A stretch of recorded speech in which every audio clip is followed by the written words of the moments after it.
Before dawn on the 16th of July, 1945, at Alamogordo, New Mexico, an event took place which was to change the world for all time to come. The atomic age was born. There is no denying that since that moment, the shadow of the atom bomb has been across all our lives. All men of goodwill earnestly hope that a realistic control of atomic weapons can and will be achieved. Meanwhile, good sense requires that all of us prepare for any eventuality. But wisdom demands, too, that we take time to understand this force. Because here, in fact, is the answer to a dream as old as man himself. A giant of limitless power at man's command. And where was it science found that giant? In the atom, a particle so infinitely small that it takes over 100 billion atoms to make up the head of a pin. Just as other millions and quadrillions of atoms are the tiny building blocks which make up everything in the world. Ships and shoes and sealing wax and cabbages and kings. Although no one has ever seen an atom, scientists have learned a great deal about how they behave. And there are widely accepted theories as to what they're like. Let's start by meeting a leading authority on the subject, Dr. Atom. Now, observing the professor himself, we can see that his structure resembles, in many ways, something almost as vast as the atom is small, the solar system. And there are certain similarities. Here, the sun is the center, and the planets revolve around it. While here, the nucleus is the center with electrons in surrounding orbits.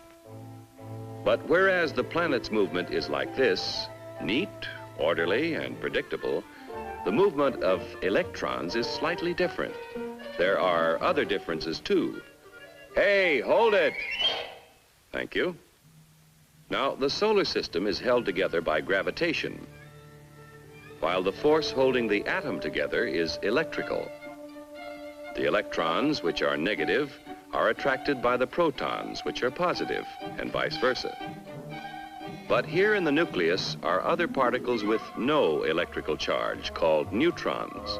Very important characters, too, as we shall see. And equally important when it comes to atomic energy is what scientists call the atom's binding force. It's a kind of cosmic glue holding the nucleus together. This, then, is a single atom, but certainly not all atoms are alike.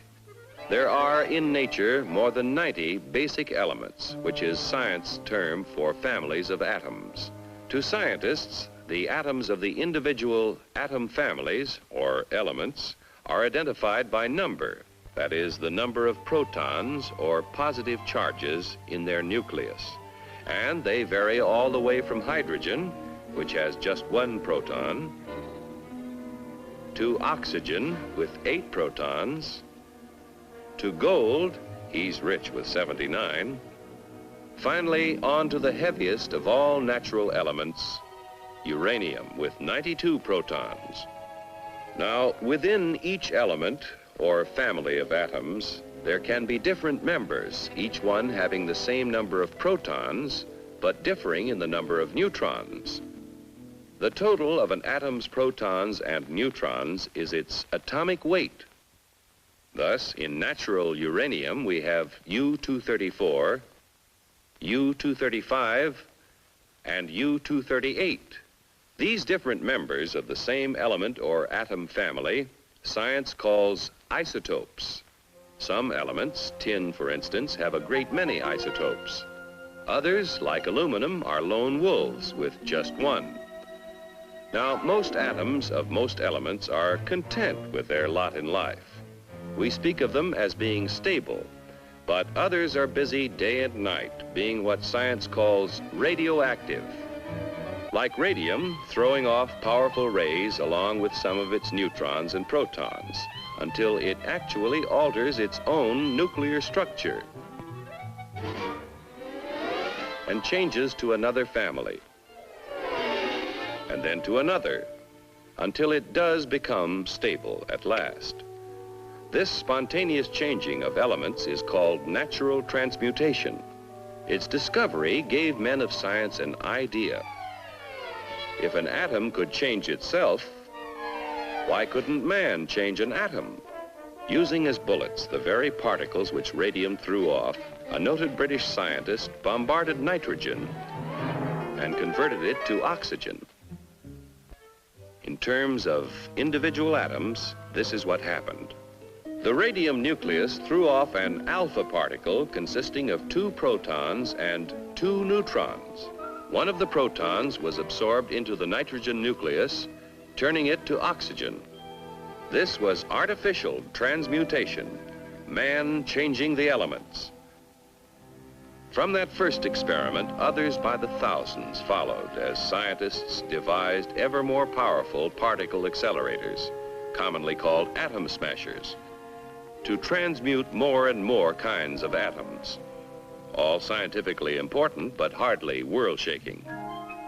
Then, in 1939, some scientists were experimenting with transmutation of uranium. What would happen, they wondered, if they fired a neutron at a uranium nucleus, already the heaviest in nature? Why not try? So they tried. And the result? Nuclear fission. Instead of a minor change, the atom split in 2. Truly a discovery to change the world. For what had happened when the uranium atom split was a kind of double miracle of science.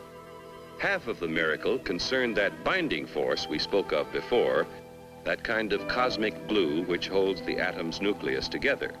We still don't know all about that binding force yet, but we do know it is equivalent to mass. Therefore, we may speak of it as having a kind of weight of its own. Now, the 2 atoms into which a uranium atom splits also have binding force. But for some reason, it takes less of that glue to hold them together, and in the process of fission, a tiny fraction is left over. What happens to it? It explodes as energy, proving Einstein's theory that mass and energy are really the same. But we spoke of a double miracle. To understand the second one, let's slow down that fission 1 million or so times. A single particle starts the reaction, splitting the uranium atom. Here now is the release of energy as heat and blast. Here are powerful rays being given off, similar to X-rays. But here are free neutrons driven out with tremendous speed. And provided there is sufficient U-235 present, what science calls a critical mass, those neutrons bombard other uranium atoms, causing them to split and split still others. The result? A chain reaction. Over 1 million billion atoms exploding within 2 seconds. And the force? It would take Yankee Stadium full of dynamite to equal the energy released in the complete fission of an amount of U-235 the size of a baseball. With this discovery, at the time the free world faced a war for survival, it was little wonder the first thought was a weapon. But how to obtain enough material for even a single bomb? Only a small fraction of natural uranium is the U-235 isotope, which will fission in a chain reaction. And to separate enough U-235 quickly enough seemed all but impossible. But the impossible became reality as industry, labor, science, and the military combined their efforts to build Oak Ridge, where enough U-235 was separated to build the first atomic bomb. At Hanford, Washington, another impossible project proved possible when a huge plant was built for the mass production of the artificial element plutonium. This process involves what may be called the furnace of atomic energy, the reactor pile. Here is a structure or pile of graphite blocks. In the reactor are placed rods of natural uranium containing both U-235 and U-238. As U-235 begins to fission, the graphite slows down the free neutrons and some of them hit other U-235 atoms, keeping the chain reaction going. But others of those slowed down neutrons hit U-238 atoms. And here's what happens. Remember, we said that U-238 wouldn't support a chain reaction.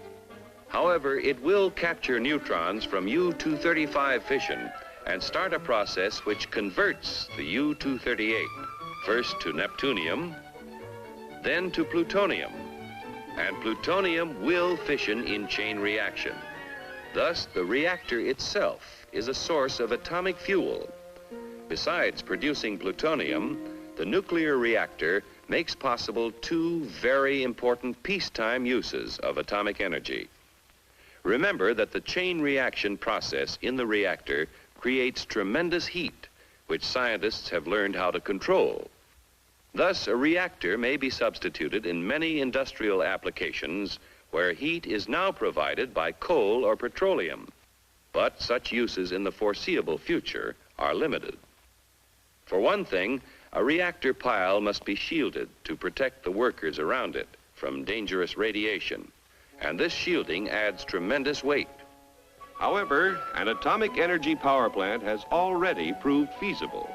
The future supplying of electric power to entire cities is far from impossible, while nuclear power in locomotives, submarines, ships, and even very large airplanes may all but revolutionize future transportation on land, sea, and air. But perhaps the most valuable byproduct of the nation's reactor piles is radioactive isotopes. Research has revealed that many elements not naturally radioactive became so when placed in a nuclear reactor. And these isotopes, working as tracers with such measuring devices as a Geiger counter, became invisible detectives, aiding the cause of science in many different fields.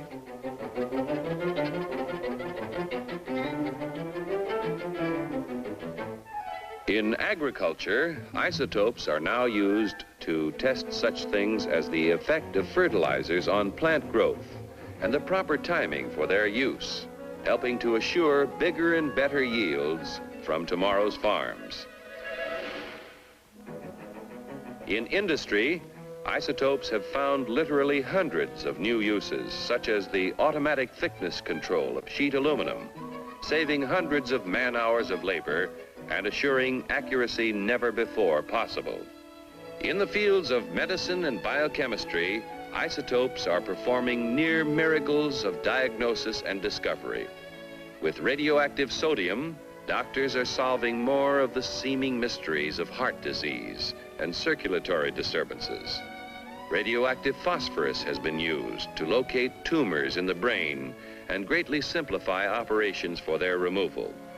Iodine-131 finds one of many uses in revealing conditions of the thyroid, and there are many more.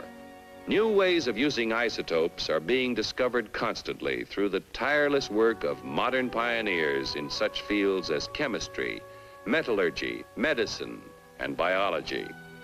Truly, the superpower which man has released from within the atom's heart is not one, but many giants. One is the warrior, the destroyer. Another is the engineer, seeking to provide vast quantities of energy to run the world's machines. Another is the farmer, helping to better feed tomorrow's world. Still another is the healer, helping to diagnose and cure the sick. And the last is the research worker, working on in the fields of pure science to reveal more of the mysteries of the universe. But all are within man's power, subject to his command. On man's wisdom, on his firmness in the use of that power, depends now the future of his children and his children's children in the new world of the atomic age.